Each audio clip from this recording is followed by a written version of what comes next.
నీరజ్ ని నేను అసలు అలా ఎలా చేసావు రాజేష్? నువ్వు ఇంత మోసం ఎలా చేయాలనిపించింది? నీ ఫ్రెండ్ కదా నీరజ్, మీరిద్దరు బెస్ట్ ఫ్రెండ్స్ కదా. అసలు ఎందుకు చేసావు రాజేష్? నాకు ఆన్సర్ చెప్పు. ఎంత నమ్మాడురా నీరజ్ నిన్ను. జరిగిందంత చెప్తా అక్క. రాజేష్, నాకు మంచి జాబ్ ఆపర్చునిటీ వచ్చిందిరా. 1 year హార్డ్ వర్క్ చేస్తే చాలు, లైఫ్ సెటిల్ అయిపోతుందిరా.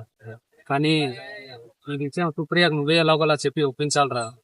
1 year చూడకుండా ఉండాలంటే తను చాలా బాధపడుతుందిరా. అరే మరి ఎలారా? సుప్రియ తను వాళ్ళ అమ్మమ్మ ఇంటికి వెళ్ళిందిరా. నువ్వే ఏదో ఒకటి చెప్పి తనను ఒప్పించాలిరా. ఇంకా 1 year రా, తర్వాత ఇద్దరం పెళ్లి చేసుకుని లైఫ్ సెటిల్ అయిపోతాం రా. అరే హ్యాపీగా వెళ్ళి నువ్వు జాబ్ చేసుకోరా. మొత్తం నేను చూసుకుంటా. సుప్రియకి ఎలాగైనా కన్విన్స్ చేసి నేను ఒప్పిస్తాను లేరా. మొత్తం నేను చూసుకుంటాను. థ్యాంక్స్ రా మామ. ఓకే సరే మరి నాకు టైం అయింది, నేను వెళ్తారా. సరే ఓకేరా బాయ్. కలుద్దామా?